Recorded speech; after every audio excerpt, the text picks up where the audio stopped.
ករណីជុំរថយន្តអ្នកដំណើរតាមផ្លូវលឿនត្រូវបានកម្លាំងនគរបាលបង្ក្រាបបានជួយល្មើសម្នាក់ខណៈបកពួកម្នាក់ទៀតដែលមានកំភ្លើងកំពុងតែរត់គេចខ្លួន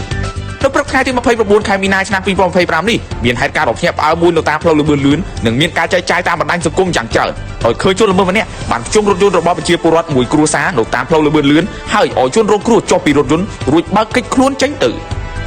សម្រាប់ហេតុការណ៍នេះកងកម្លាំងនគរបាលខេត្តកណ្ដាលសហការជាមួយកងកម្លាំងនគរបាលរាជធានីភ្នំពេញបានចេញស្ទាក់ហើយឈានដល់ការបង្ក្រាបបានភ្លាមដោយចាប់បានជនល្មើសម្នាក់និងដកហូតរថយន្តរបស់ជនរងគ្រោះមកវិញខណៈជនល្មើសម្នាក់ទៀតដែលមានកាំភ្លើងនៅក្នុងដៃកំពុងតែរត់គេចខ្លួនស្នងការនគរបាលខេត្តកណ្ដាលបានឲ្យដឹងថាករណីនេះបានកាត់ឡើងដោយដំបងជនល្មើសមានចំនួន2នាក់មានកាំភ្លើងខ្លីជិះម៉ូតូមួយគ្រឿងបានធ្វើសកម្មភាពឆក់នៅតាមផ្លូវជាតិលេខ4ពេលនោះកម្លាំងនគរបាលមូលដ្ឋានបានដេញតាមរហូតដល់ជនល្មើសបានបាញ់មកលើសមត្ថកិច្ចតែមិនបណ្ដាលឲ្យមានរបួសនោះទេ